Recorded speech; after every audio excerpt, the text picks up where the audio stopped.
గజేంద్రుడు ముసలితో పోరాటం చేస్తున్న సందర్భంలో ఆయన భార్యలు 10 లక్షల కోట్ల మంది భార్యలు ఆ దృశ్యాన్ని చూస్తూ నిలబడ్డారని భాగవతం చెప్తుంది. ఆ సమయంలో గజేంద్రుడికి ఎందుకు సహాయం చేయలేదు?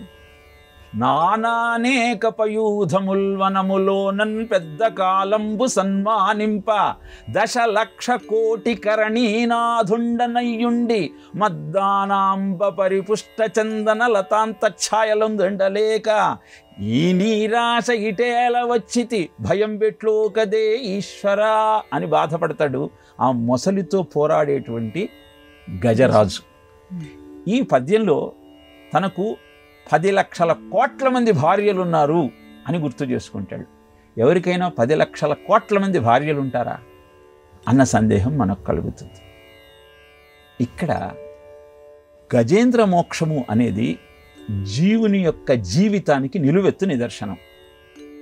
వేదన నివేదన ఈ రెండు ఏ విధంగానైతే మానవ జీవనంలో ప్రధానమైన భూమికను పోషిస్తూ ఉంటాయో ఆ దృశ్యాన్ని గజేంద్ర మోక్షంలో ఆవిష్కరించాడు. మొదటంతా అహంకారంతో సంచరించి కాసారంలోని నీరును ఆకాశం దాకా ప్రజ్వలింపచేసినటువంటి గజేంద్రుడు ఎప్పుడైతే ముసలి నోటికి చిక్కాడో అప్పుడు మొసలితోటి పోరు మార్దంగ విభుని ఒక్కరిని డించిపోవ కాళ్ళు రాక కోరి చూచుచుండే కుంజరీయూధంబు మగలు తగలు కారే మగువలకు అని తెలియజేస్తుంది భాగవతం. ఆ 10,00,00,000 మంది భార్యలు ఆ కాసారం యొక్క ఒడ్డును కూర్చొని చూస్తున్నాయి తప్పితే ఆయనను రక్షించలేకపోతూ ఉన్నాయి. అంటే అర్థం ఏమిటి అంటే 10,00,00,000 భార్యలు కొన్ని జన్మల నుంచి నువ్వు చేసుకున్న కర్మల యొక్క ఫలితాన్ని సూచిస్తూ ఉన్నాయి. గజము అంటే జీవునికి చిహ్నము, జగములో ఉన్న జీవుడే గజము. ఇప్పుడు నువ్వు చేసుకున్న ప్రారంధం ఏదైతే ఉందో అది నువ్వు క్షయం చేసుకోవాలి సత్కర్మాచరణ ద్వారా. అహంకారంతో నువ్వు విరవీగితే అది నిన్ను ఏం చేయగలుగుతుంది? భార్య అంటే దేవతలకు శక్తి, జీవుడికి కర్మఫలం. ఇలా 10,00,00,000 మంది భార్యలు అంటే ప్రతిదినము నీకొచ్చే ఆలోచనలు ఎన్ని? ఇప్పటిదాకా నువ్వు చేసిన ఆలోచనలు ఎన్ని? 10,00,00,000 కంటే ఎక్కువే ఉంటాయిగా. నేను చిన్నవాణ్ణి అంటే పోయిన జన్మలో నువ్వు చేసుకున్న కర్మలెన్ని? ఇవన్నీ చూస్తూ ఉంటాయి తప్పితే నిన్ను రక్షించలేవయా. నిన్ను రక్షించగలిగినది ఆ పరమాత్ముడొక్కడే. అతనిని నువ్వు ప్రార్థించి నివేదన చేసుకొని రక్షించమంటూ అడిగితే నువ్వు ఎలుగెత్తి పిలిస్తే పరిగెత్తుకొని వస్తాడు.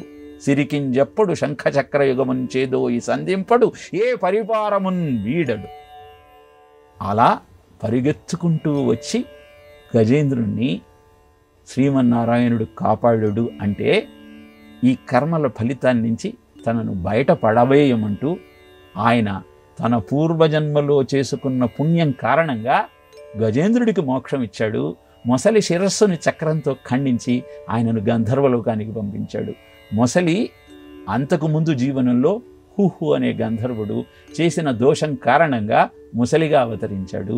గజేంద్రుడు అంతకుముందు జన్మలో ఇంద్రద్యుమ్నుడనే మహారాజు అగస్త్యుడు వచ్చినప్పుడు లేచి నిలబడి కారణాన ఏనుగుగా జన్మించాడు. అనంతరం ఆయన తపశ్శక్తి ఫలించి ఆయన విష్ణు లోకాన్ని చేరుకోగలిగాడు.